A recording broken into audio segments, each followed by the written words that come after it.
Thank you very much, and good morning to everyone.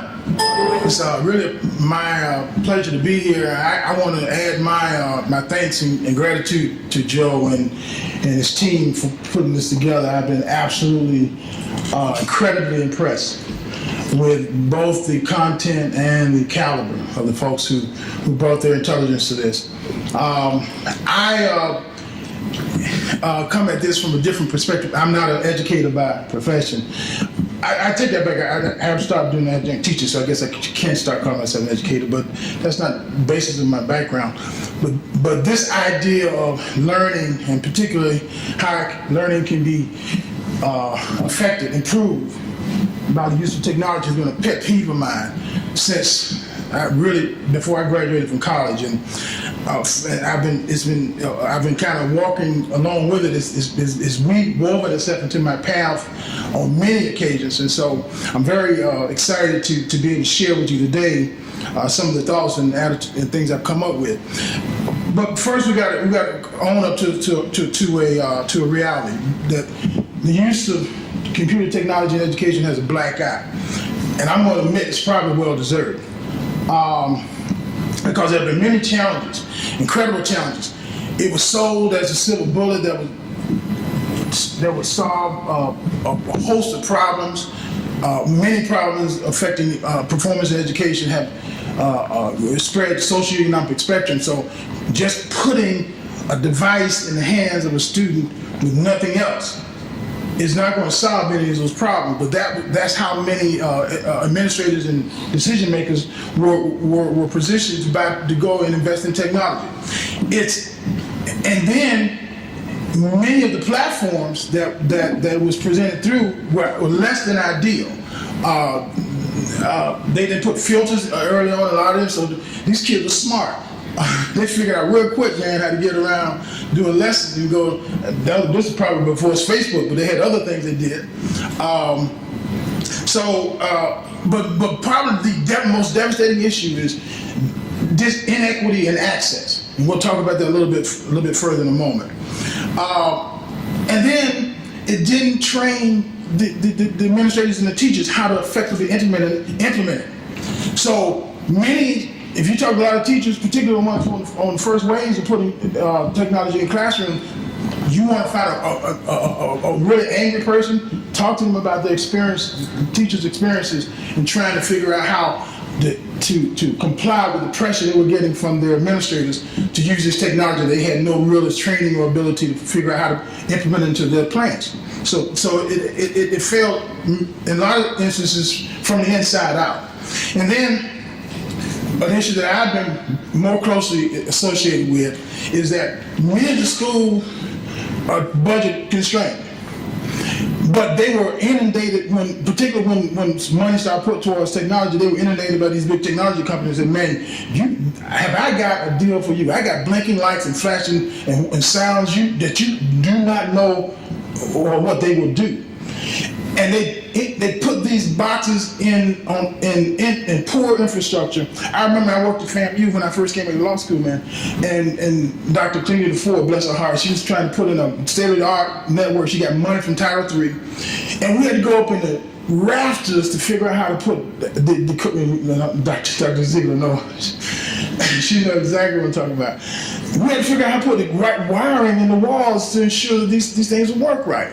So little of that analysis had been done. It all was about, nice box, good stuff.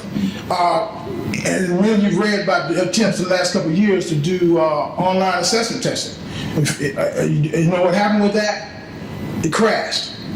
Guess what happened when it crashed? The school scores got compromised. That happened not just in Florida. That happened in I think 7 or 8 states around the country. And then another, and I think probably more endemic problem with technology is that if you don't do it correctly, students cannot be persuaded to engage in critical thinking, which is the real deal. They can go to Google and figure it out. They can figure out real quick how to use Google. And they can circumvent what you really want them to do is use that as a tool for learning, not a tool to get an answer. So, but for black and poor students, we have even more serious problems. I was talking about this earlier. We have this thing called a digital divide. And I dealt with this significantly during my time on the Public Service Commission. But this, I can't tell you how incredible this is, how this has persisted and continues to persist, where we don't have basic infrastructure, basic tools, basic equipment in the hands of students who are from poor socioeconomic backgrounds. It is going on way too long, and it is I think significant. It's becoming a more significant issue because more and more we're turning to digital processes, digital learning. Florida has a requirement, if I'm not mistaken, that most schools in the state have to go to digital textbooks. They were supposed to do it last year, but they had to back off. Guess why? Because of this issue. Public schools, this is clear, the public schools that have a high population of poor students are experiencing their own digital divide, where they don't have the same kind of equipment and outreach as the more affluent schools. And even when you do have the equipment in schools, we're finding that the attractions for them, the students using it in productive ways, such as Dr. Brantley talked about, they're not doing that. And I'm impressed with the incentives to get students to do that. You don't see that in a lot of places for them to use this technology constructively. So we have some serious issues and challenges. So the idea that just putting a computer in the classroom is the thing is not proven to be successful. We don't know yet the real actual impact of an effective use of technology in a learning environment. There's some information that's starting to come about, and virtual schools, I'll hold them up, they're beginning probably at the front of that, but the actual finite answer of what you can really get done if you use technology effectively in a learning pedagogy, we just started to really get a sense of that. So now we're having education reform, and everybody's saying it's time to do something different. Not just because of this issue. We're realizing now that this country is not experiencing the kind of educational outcomes system-wide across all demographics. And so there's a big hue and cry about education reform. You heard it. At the core of that is this idea that we have to figure out how to motivate and inspire more creative and critical thinking.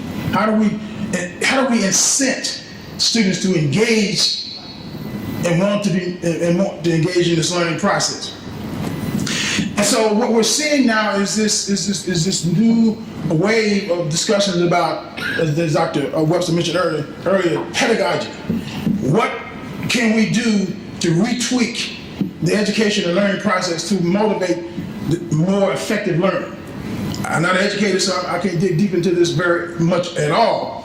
But it's an active discussion. I'll leave it at that. And what I think is really important is that it's at the grassroots level. And I think it's at the most passion is at the grassroots level because the teachers care. I want to say that. To the extent I've been involved, teachers care about learning. Many of them are frustrated because they aren't given the tools or the environment that they think they can accomplish learning, but many of them care. So there's a lot of interest at the grassroots level about what can we do differently. And I think we just seen an amazing example of the product of that kind of innovative thinking and passion to see how we can do things differently so that children can learn differently. So there's now a conversation about what do we do differently. I think this is an opportunity for us to hone in very clearly and very specifically on how do we do this more clearly for Black and poor children. This is where we failed in so many ways. This idea that, and I think he just as true. I was going to talk more on this, but I don't have to do that because Dr. Brandon just made it absolutely clear. These kids are naturally inquisitive. They are naturally open. They are naturally wanting to learn. What we have to do is figure out how to tap into that.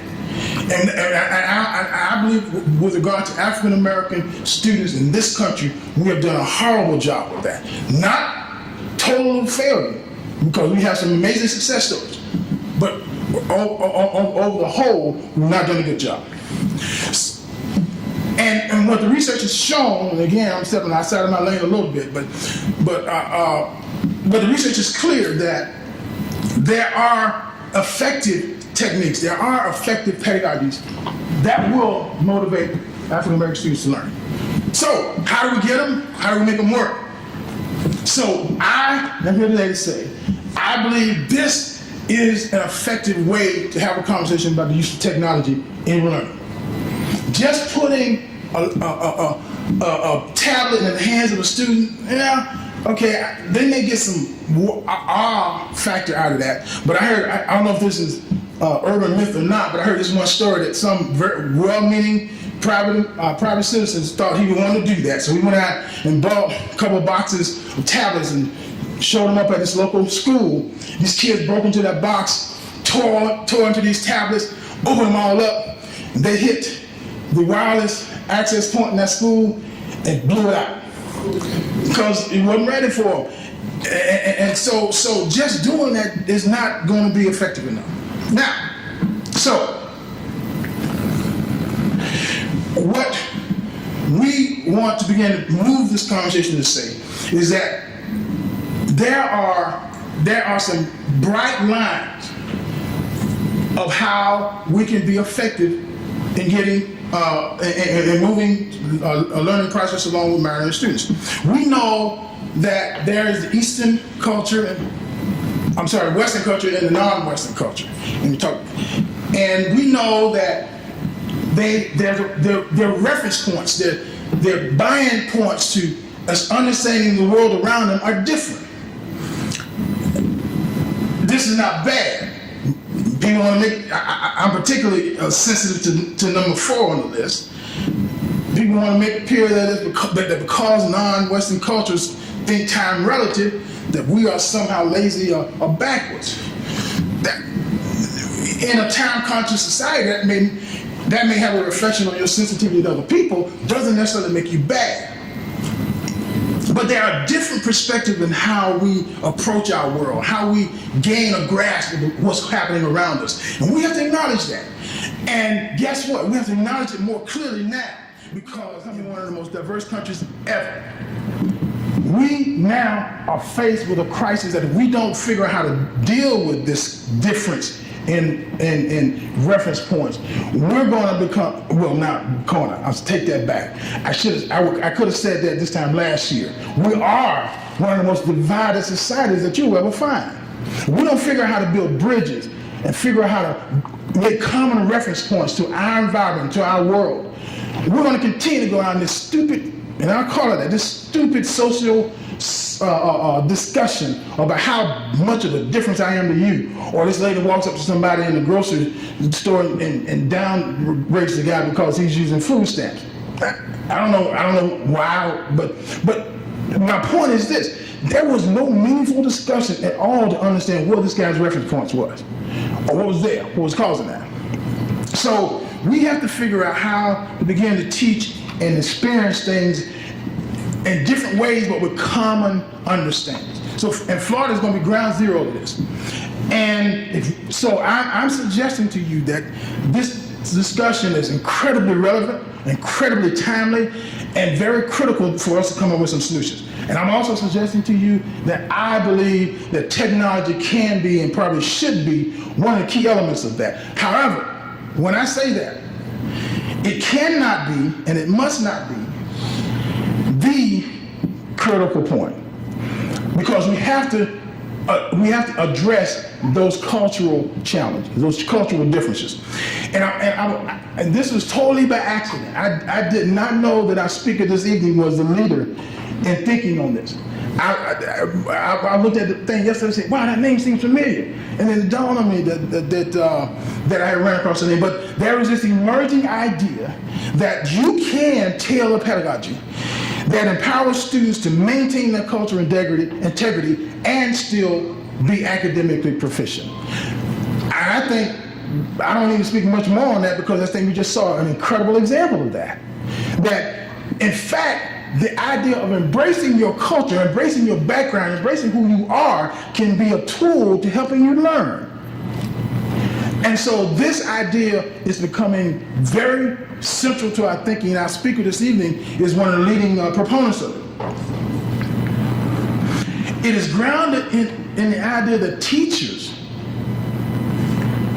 as you just saw, are adept at this cultural identity and bought into and value this cultural identity. So they're not there trying to say, because you come in with braids in your hair and other stuff, you are intellectually deficient. Now, those may be symbols of other things, but because you have a cultural difference does not mean that you are intellectually inferior. That has to be at the core of this. That's one of the most important parts of me. And again, Dr. Gloria Lassen-Billing has been at the forefront of this. Oh, that bottom part cut off, but that's okay. So, and she has been saying that you can figure out ways to help these students become academically proficient. So, she's done this by establishing 3 essential criteria. Number 1, these students must experience legitimate academic success. What I mean, they have to, and that young lady on the video couldn't have said it better. They have to understand and choose that they want to be academically excellent, and they have to choose that they're going to embrace these tools, these culturally appropriate tools, as a way of doing it, not as the only way, but as a way, as an effective, legitimate way for them to enhance their awareness of the world, whether you call it intellect or not. By the way, all these measures of intellect, I didn't know this, Doc, you helped me on that, but I had done a little research. That's scary stuff. The IQ measurement scales, that's scary stuff. How it was originated is even scarier. If you look back at how the IQ tests were originated.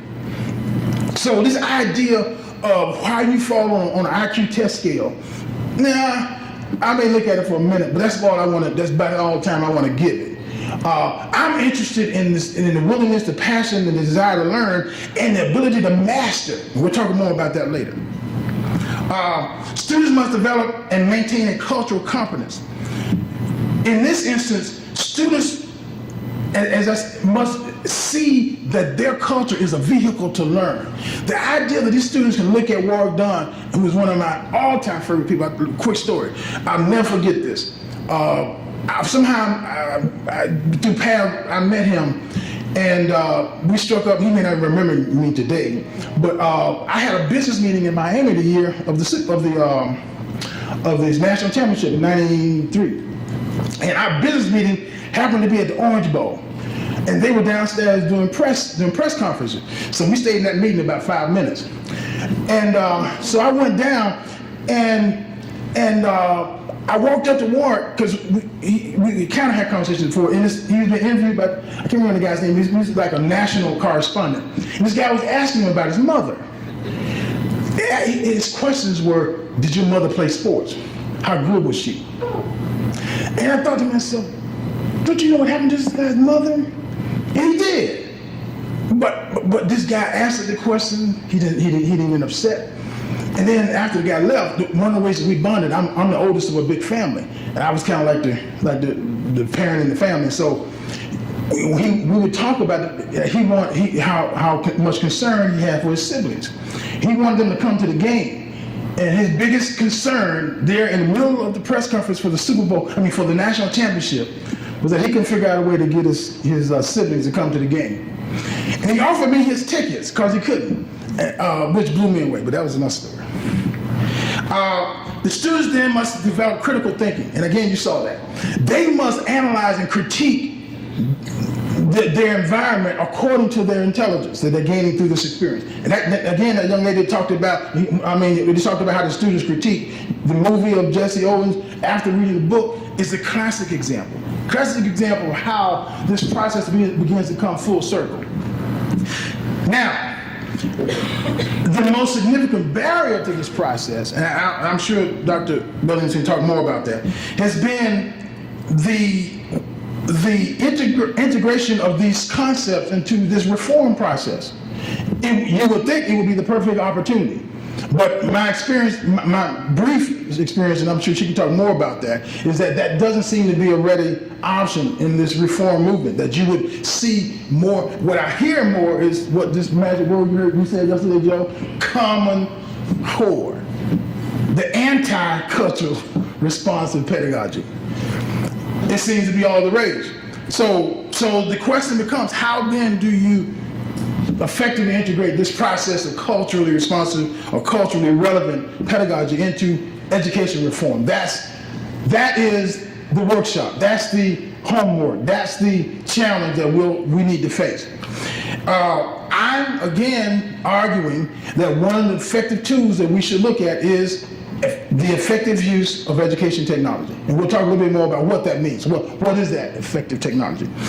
When used effectively, though, just think about it, where we are in the world today in the use of technology in our lives. Just think about that. But here's a challenge. We're now, we think digitally literate. We have smartphones, we have tablets, we have computers in our homes, but are we really? Do you really understand what happens on your computer? Do you really understand how you use it and what your information is used for? Those are things we've got to become more attentive of. And we got to understand, if we're going to use it in this context, we got to understand how it's modifying, how it's affecting our socialization, our practices and understanding, and our cultural trends. Because the technology should not change who we are, what our culture is. It should not transition us from being one kind of a cultural identity to another. It should be a tool to help us further realize the essence of who we are. It shouldn't transform us. It should integrate and leverage to achieve our ultimate cultural aims. What are our aims?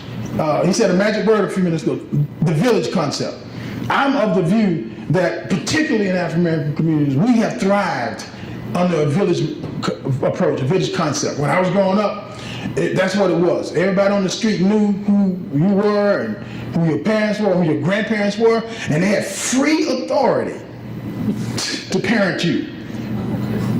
And then tell your mama and daddy that they parented you, and your mama and daddy would then support that parenting, and if necessary, redouble that parenting. That I'm so convinced that's a process that we got to reinvent. And then the value determinant is how technology can illustrate, demonstrate, and influence these culturally relevant trends. Now, one of the things that I like about what Dr. Billings has done is she's laid out some critical avenues. How do you do this? Game theory is a classic example of one that works. I won't get too much into these because you can read more about it, but the process of exercising games through learning is growing in acceptance and in practice. Social discourse, learning the students engage with one another. I'll talk a little bit about one particular example out in a few minutes. How to engage amongst themselves and with their community. One of the best examples that I'll talk about in a few minutes.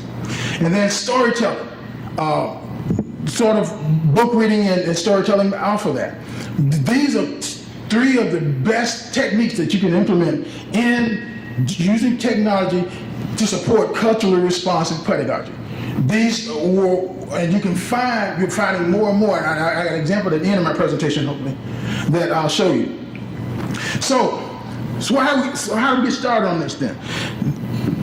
We already started. These students nowadays, my 2-year, she's actually not 18, she was at 17 months, my granddaughter figured out how to get Suri to talk to her. And she just bowled over in laughter. She figured out how to do it, and Suri would say something, she didn't know how to answer it yet. But it was the biggest thing to her. So they've already acclimated themselves, and it's becoming personal to them. Texting is an absolute social medium right now. No question, if and or buts about it. So now, how do you make the curriculum relevant to this technology on-ramp is a big issue. What do you do to make texting an academic tool? I don't know. But I think there's somebody out there who can figure that out. I guess probably some of my students. That's real language, that's a real conversation I want to have. I want to sit down with some students and say, okay, if you want to try to learn geophysics, how would texting help you do that? I love to have that conversation. And what learners are able to perform, what we're seeing is that particularly with minority groups, in particular African-American community, our learning is socialized. We learn so much in our social interaction and our community involvement. So now we can begin to build networks through technology that can assist in that socialized learning process. Now, so Black influenced students are equipped to learn. They are now engaged with technology that can be a tool. So how do we move to the next level? It must now integrate cultural principles into these teaching and technology pedagogy. And in order to do that, it must be a tool to be taught and a tool for teaching. So you got to help them understand the effective and application of the technology, but then help them understand how it flows into this culturally responsive learning process. In 1968, he then installed a touch-sensitive screen on the computer because he didn't want the idea of typing to be an impediment to these students engaged in this software. He did chat room, what we now know as the texting, began way back then because he realized the social element of learning in these communities. He did advanced online games, again, the games theory. One of the most significant things that I got on this system, I used it. He did this picture language editor. So here's how it worked. In the module where you would learn grammar, a grid would come up on the screen. And in that grid would be all different words. And let me get quick. Let me a few minutes. So, and your goal would be to construct a grammatically correct sentence. So you would touch the screen to put together that sentence. Now, the other element of this thing, he said, these kids get put down too much because this all has to be positive reinforcement. So if the sentence was wrong, a little Pillsbury Doughboy would come up on the screen and say, oh, you almost got it, and it would jump up and down on the part of the sentence that wasn't correct. And you'd go back and you would give them all the times they wanted. When that sentence was correct, an animation, pictures would show up on the screen and act out that sentence in pictures. Now, I heard by rumor that he put a filter in the system that there was no violence that could be communicated through the system. I want to try that out. So my sentence was, the car ran over the cat. Sure enough, a car came on. A bridge came on. A car was on the bridge and the cat was under the bridge. And the car drove over the bridge over the cat. I kid you not, this was in 1978 that this was done. The tragedy of Plato is that his company forced him to charge a high price. He couldn't get into schools. It became the learning vehicle for the United States Army. It became the learning vehicle in South Africa. But we never got in American schools. And so let me end up, because I see the good counsel over here standing up. The one final example we don't want to make you aware of is, and you can look, and I hope they'll put these presentations up so you can see this example of how it could be used in the preschool classroom. But let me show you the one class example that I thought was amazing. So, and this, I'll close with this. Columbia University wanted to do a computer lab in Harlem. And so the student that was in charge of it said, man, this is going to be tough. These students don't know about computers or anything. So he came and did it. All of a sudden, these students ate it up. He said, what if this was their project, if they owned it? He started Harlem Live. It is an online, it's not on, but it's an online newspaper. These kids went out, researched the stories, came back, published this online newspaper. You should look and see the awards, international awards that this publication received. He ran out of money, so it's not being done anymore. So with that, I thank you so much. I had wanted to play a song, but I won't do that. But I really want to encourage you to listen to Dr. Billings' talk. She's done an amazing thing. And then last thing, brief pitch for the company. We're starting a company that's going to do lifelong learning software. We're hoping to address this very idea of how you bring this technology to the hands and the homes and the communities of students. Thanks again very much.